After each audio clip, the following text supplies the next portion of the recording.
हाँ। Oh my God. Anjana जी,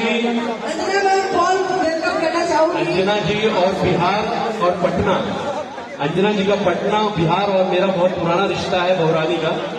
क्या बहुरानी कैसी हैं आप? बढ़िया है। आइए, सबसे रिश्ता जो आप उनसे पूछिएगा जब मैं कहेंगे, मैं आपसे कहाँ रिश्ता, मैंने उनसे रिश्ता नहीं जोड़ा, वो मेरे अच्छे मित्र हैं। तो आइए, रिश्ते की बात हो रही है, जो हमारा रिश्ता आपसे है। हाँ, मैं चाहूंगा कि रिश्ता जो आप सभी से है वो हरदम बना रहे, और मैं चाहूंगा कि हमारे बैकुंठ विधायक श्री मिथिलेश तिवारी जी इस वक्त यहाँ पर मौजूद हैं, उनका दिल से स्वागत करते हैं।